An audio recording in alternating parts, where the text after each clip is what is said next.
ସେଦିନ ତାର ପରୀକ୍ଷା ଥିଲା 20 ତାରିଖ ଦିନ। ସେ ପରୀକ୍ଷା 3ଟାରୁ 4:30 ପରୀକ୍ଷା ଦେଲା।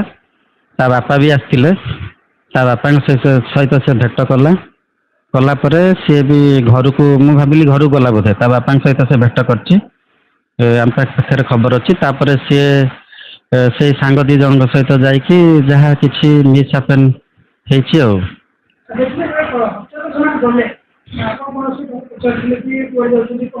ନା, ସେମାନେ କଲେଜରୁ ଯାଇଛନ୍ତି।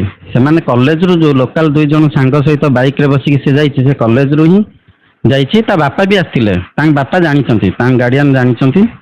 ଆଉ ତା ସହିତ ଆମେ ବି ଦୁଃଖିତ ଯେ ଭଲ ପିଲାଟି ଥିଲା। ଯେତେବେଳେ ମୁଁ ହଷ୍ଟେଲ ଯାଏ ସେ ପାଦ ଧରିକି ନମସ୍କାର ହୁଏ। ସେ ମୋର ଏଠି +2 ବି ଏଇଠି ପଢିଛି। +2 2 ବର୍ଷ, +3 2 ବର୍ଷ, BCA ସେକେଣ୍ଡ ଇୟର ପିଲା ସିଏ। 4 ବର୍ଷ ହେଲା ମୁଁ ତାକୁ ଜାଣିଛି। ସେ ଭଲ ପିଲାଟି ଥିଲା। କ'ଣ ହେଇଛି ସେ ତ ତା ମୋବାଇଲ ବର୍ତ୍ତମାନ ପୋଲିସ କଷ୍ଟଡିରେ ଅଛି। ତା ମୋବାଇଲରୁ ଜଣା ପଡ଼ିବ। ଏବଂ ଯେଉଁ ସାଙ୍ଗ 2 ଜଣଙ୍କ ସାଙ୍ଗରେ ଯେ ଯାଇଥିଲା, ସେ ସାଙ୍ଗ 2 ଜଣ ହିଁ ସବୁ ଇନଫର୍ମେସନ୍ ଅଲରେଡ଼ି ପୋଲିସକୁ ଦେଇଛନ୍ତି। ଆମେ ବି ଗୋଟେ ମିସିଂ କମ୍ପ୍ଲେନ୍ ଦେଇଛୁ।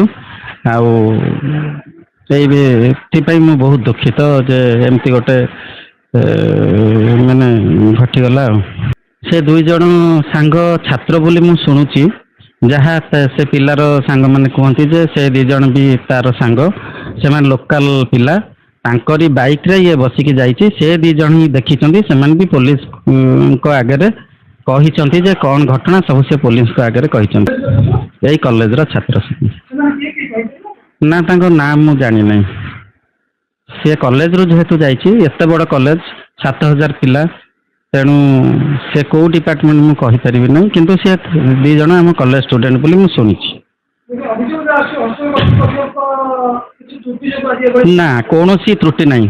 ହଷ୍ଟେଲ କର୍ତ୍ତୃପକ୍ଷଙ୍କ କୌଣସି ତ୍ରୁଟି ନାହିଁ। ହଷ୍ଟେଲର ଦାୟିତ୍ୱ ହେଉଛି ଯେତେବେଳେ ପିଲା କଲେଜରୁ ଫେରିବ, କଲେଜରୁ ଫେରିଲେ ସେ ହଷ୍ଟେଲର ପିଲା। ଯେତେବେଳେ ସେ କଲେଜରେ କ୍ଲାସ୍ କରୁଛି ସେ କଲେଜ ପିଲା, ସେ କଲେଜରୁ ଯାଇଛି।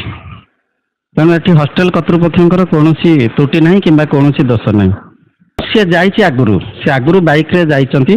ମୁଁ ତ ଆଶା କରୁଥିଲି, ଯେହେତୁ ତା ବାପା ଆସିଥିଲେ, ତେଣୁ ମୁଁ ଆଶା କରୁଥିଲି ଯେ ସିଏ ତାଙ୍କ ଘରକୁ ଯାଇଥିବ। ଆଉ ସେ ମେ ବି ତା ଘରକୁ ଯାଇଥିବ ବୋଲି ଆମେ ଭାବିଥିଲୁ। ଯେହେତୁ ତାପରେ ଆମେ ନ୍ୟୁଜ୍ରେ ଦେଖିଲୁ ସବୁ ଯେ ଏମିତି ଇନସିଡେଣ୍ଟ ହେଇଛି। ତାପରେ ମୁଁ ସନ୍ଧ୍ୟାରେ ହଷ୍ଟେଲ ଗଲି, ପିଲାଙ୍କୁ ପଚରା ପଚରି କଲି। କହିଲେ ନାଇଁ ସାର୍, ସେ ପରୀକ୍ଷା ସାରିକି ସେ